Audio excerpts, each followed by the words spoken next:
Hi നമസ്കാരം. എൽക്കിരാജ് ബ്ലോഗ്സിന്റെ പുതിയ video. നമ്മളിത് എത്തിയിരിക്കുന്നത് ചിറ്റൂരാണ്. ചിറ്റൂർ കൊങ്ങമ്പടയുടെ ഒരു ഐതിഹ്യം ഇതിന്റെ ബാക്കി പത്രമായിട്ട് വരുന്നത് ഒരു മലമ കളിയാണ്, കണ്ണിയാർ കളി എന്ന് നമ്മൾ പറയും.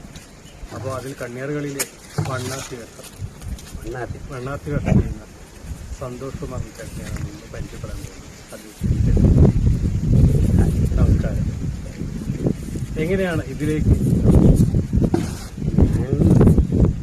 സമുദായങ്ങളിൽ ഉള്ളൊരു പ്രോഗ്രാമാണ്. അപ്പോൾ ചെറുപ്രായങ്ങളിൽ അവിടെ കളി കാണാൻ പോകും. പിന്നെ അതിൻ്റെ പ്രായങ്ങളെത്തിയപ്പോൾ 19ാമത്തെ വയസ്സ് മുതൽ ഞാൻ സ്റ്റാർട്ട് ചെയ്യും. ഇന്നിപ്പോൾ അത് 43 നിറവിൽ വന്നു. വയസ്സ് 61 കഴിഞ്ഞ് 62 അപ്പോൾ ആ പ്രായം മുതൽ അന്ന് തുടങ്ങിയാണ് ഇത് നമ്മുടെ കലാശം കൊണ്ട് തുടർച്ചയായി ചെയ്യാൻ വളരെ കലാശം.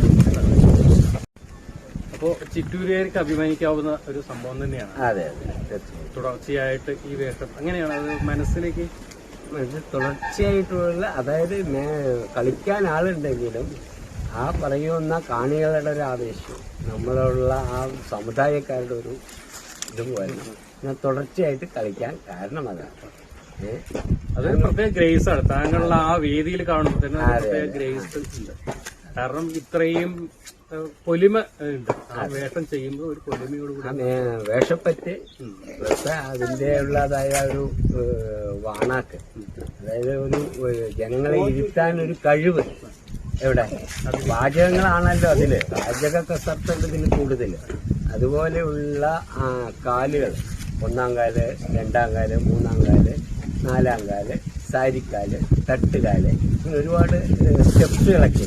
ആ സ്റ്റെപ്പുകളൊക്കെ നമ്മൾ ആ പാട്ടോടുകൂടി ആ താളവും ചെണ്ടയോടും ആ പറയുന്ന താളവും ഇലത്താളത്തിൻ്റെയും അതിനനുസരിച്ച് നീങ്ങിപ്പോകുമ്പോൾ നമ്മളറിയാണ്ട് തന്നെ അതിൽ ലയിച്ച് കളയും. അതാണ് സംഭവം ഉണ്ടാകുന്നത്. അതൊരു കല.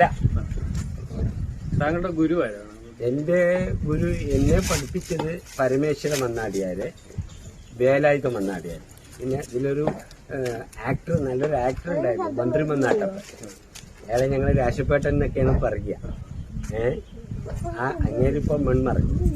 പക്ഷെ എൻ്റെ കൂടെ ഒരു 35 വർഷത്തോളം മേലെ അങ്ങേരും ഞാനും ഒരുമിച്ച് പരമേശ്വര മണ്ണാടിയാര്, വേലായുധ മണ്ണാടിയാര്, ഈ രാശി മണ്ണാടിയാര്. പിന്നെ എൻ്റെ കൂടെ ആദ്യം മണ്ണാത്തിയായിട്ട് 1ാമത്തെ വർഷം കളിച്ചിട്ടുള്ള ചക്രവാണി പറയുന്ന ആളാണ് ഇപ്പോൾ ഈ പറയുന്ന സ്റ്റേജില് ഗുരുതുല്യനായിട്ട് നിൽക്കുന്നത്.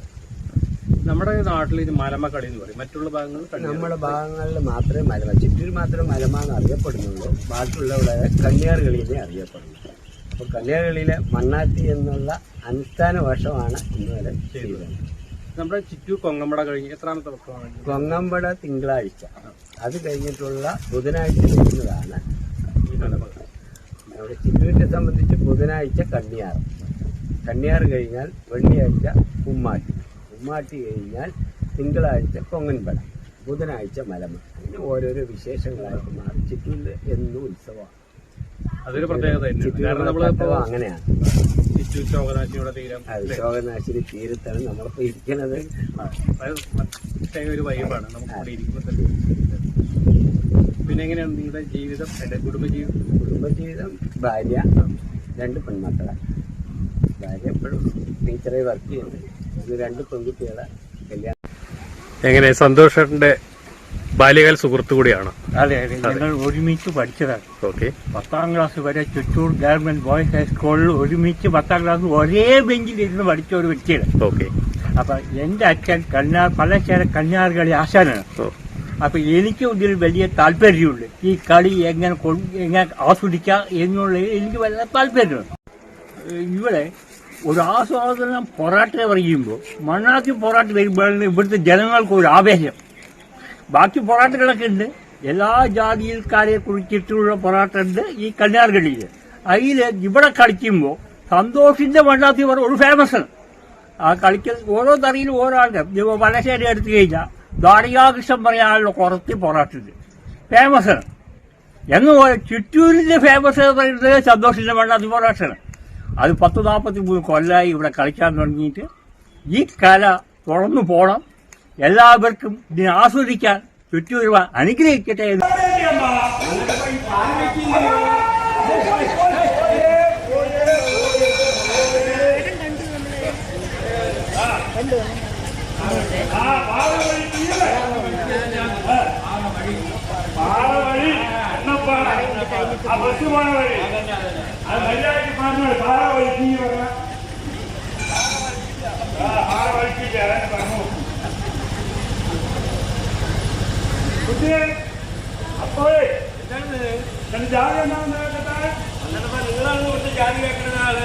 പൊതുവേ ഞാനിപ്പോ ഇതിന് മാത്രം ഇത് വർഷത്തിലേക്ക് പിന്നെ ഞാനിപ്പോ ഇവിടെ 43-ാം വർഷമാണ് കളിക്കുന്നത്. ഞാൻ പൊതുവെ 53 സ്റ്റേജായി. കാരണം തത്തമംഗലം ചീറുമ്പക്കാവില് രണ്ട് തവണ പോയിട്ടുണ്ട്. പിന്നെ ഷടാനന് നാനിക്കത്ത് അങ്ങേരുടെ 60-ാം പിറന്നാളിന് തത്തമംഗലത്ത് ഒരു ക്ഷണം ഉണ്ടായിരുന്നു. അങ്ങേരെ ഒരു ക്ഷണം ഉണ്ടായിരുന്നു. അത് ക്ഷണം സ്വീകരിച്ച് ഞാനവിടെ ഒരു അവതരണം നടത്തി. വല്ലേങ്ങി ദേശത്തില് ഒരു 3 ഇയേഴ്സ് വല്ലേങ്ങി ദേശത്തിൽ പോയി കളിക്കുന്നുണ്ട്. പിന്നെ ചെന്നൈയിൽ ഒരു പ്രോഗ്രാം ചെയ്യണം പറഞ്ഞിട്ട് ഒരാൾ ക്ഷണിച്ചു. അവിടെ ചെന്നൈയിൽ പോയിട്ട് ഒരു പ്രോഗ്രാം ചെയ്തു. പിന്നെ ഈ നമ്മള് ഇവിടെ നിറമാലയായിട്ട് ബന്ധപ്പെട്ട് നേരത്തെയൊക്കെ ആശാൻ പറയും നമുക്കിന്ന് കളിക്കണം. അങ്ങനെ ആശാൻ പറഞ്ഞ ഒന്നും മാറ്റിയിട്ടില്ല. അപ്പോൾ അങ്ങോട്ട് മേക്കപ്പെടും കളിക്കണം. ഈ കളിയല്ലാതെ താങ്കൾ പറയുന്നത് ഞാൻ ആധാര എഴുത്തുകാരനാണ്. പിന്നെ പൊതുജന അയ്യപ്പക്ഷേത്രം വാൽമുട്ടിയിലെ പൊതുജന അയ്യപ്പക്ഷേത്ര സെക്രട്ടറിയാണ്. പിന്നെ നല്ല രീതിയിൽ നടന്നു പോകുന്നു എല്ലാ കാര്യങ്ങളും. ഭഗവതരെയും ഭഗവാന്റെയും അയ്യപ്പന്റെയും ഒക്കെ കടാക്ഷം കൊണ്ട് അങ്ങനെ നല്ല രീതിയിൽ നടന്നു പോകുന്നു. പിന്നെ ഇതിന്റെ ഒരു ഐതിഹ്യം അറിയോ? അതിന്റെ കന്യാർകളിൽ മലമായുള്ള ഒരു ആലുമ പറയുമ്പോൾ ഈ പറയുന്ന ദേവിയുടെ കോപം തീർക്കുക, അതായത് ഈ ഞങ്ങൾ ആണുങ്ങളെ പെൺവേഷം കെട്ടുന്നത് പറയുന്നുണ്ടല്ലോ. അപ്പൊ ഭഗവതി ആ നേരത്തെ സന്നിധിയിൽ ഉണ്ടെന്നാണ് വിശ്വാസം. അതാണല്ലോ ആട്ടവിളക്ക് ആദ്യം കൊളത്തും ഭഗവതിക്കുള്ള പൂജ കഴിയും. അതില് തുടങ്ങുമ്പോൾ നമ്മൾ ഈ പറയുന്ന കുറച്ച് കോമഡികളൊക്കെ ഉണ്ട്. അപ്പൊ ഭഗവതി ആ സന്നിധിയിൽ ഇരുന്ന് ഭഗവതി ആഹ്ലാദിച്ചു, ചിരിച്ചു. ഈ മലമ എന്ന് പറയുന്നത് നമ്മള് കോമഡിയാണ്. കോമഡി പറഞ്ഞാൽ അത് ഓരോ ജാതിയെ സംബന്ധിച്ച് പറയണമെന്നുണ്ട്. പക്ഷേ അതിനെ ബേസ് ചെയ്തിട്ട് ഓരോ കഥ ഉണ്ടാക്കിയത് പൂർവികരുണ്ടാക്കിയതിനെ നമ്മളിപ്പോഴും അവതരണം ചെയ്തുകൊണ്ടിരിക്കുന്നു. അപ്പൊ ജാതി പറയാൻ പാടില്ല എന്നൊക്കെ ഉണ്ടല്ലോ. എങ്കിലും ഈ ആചാരത്തിന് യാതൊരു മാറ്റവും ഇല്ല. നാടൻ ഭാഷയിൽ ഇതിന് പൊറാട്ട് നാടകത്തിന്റെ വകഭേദമാണ്. പൊറാട്ട് നാടകത്തിന്റെ ഒരു വകഭേദം തന്നെയാണ് ഈ കന്യാറുകളി. പക്ഷെ ഇപ്പോഴും പൊറാട്ട് നാടകങ്ങൾ ധാരാളം ഉണ്ട്. നല്ലോണം സർക്കാർ അംഗീകരിച്ചുകൊണ്ടിരിക്കുന്നുണ്ട്. അപ്പൊ അതുകൊണ്ട് ഇവിടെ ജാതി പ്രശ്നങ്ങളല്ല.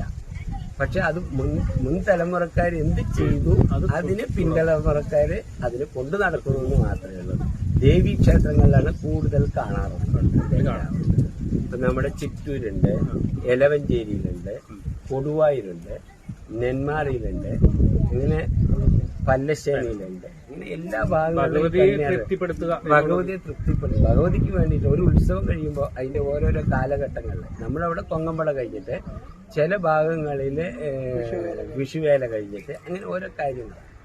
അപ്പോ വളരെ സന്തോഷമുണ്ട് ഇത്രയും നേരം താങ്കളുടെ അനുഭവത്തിൽ വിളിച്ചെന്നുമാണ് നമ്മൾ ഓരോ നമ്മൾ പുതിയ തലമുറയ്ക്ക് പകർന്നതിൽ എന്തെങ്കിലും ഒരു വാക്ക് പറയാൻ? പുതുതലമുറ വരണമെന്നേ ഞാൻ പറയുന്നുള്ളൂ. പക്ഷെ എന്നോട് എല്ലാവരും പറയാറുണ്ട് ഒരു 50 കൊല്ലമെങ്കിലും തയ്ക്കണം. അത് ദൈവകടാക്ഷം പോലെ ആയുസ്സും ആരോഗ്യവും ചിറ്റൂർ ഭഗവതിയും ശാസ്താവും കൂടെ തരട്ടെ എന്നുള്ള ഒരു വിശ്വാസം എനിക്കുണ്ട്. അത് നിലനിൽക്കുന്നു വിചാരിച്ചുകൊണ്ടാണ് ഞാനിപ്പോൾ മുന്നോട്ട് പോകുന്നത്. എന്തായാലും വളരെ സന്തോഷമാണ്. കണ്ടുമുട്ടിയതിൽ സന്തോഷമുണ്ട്.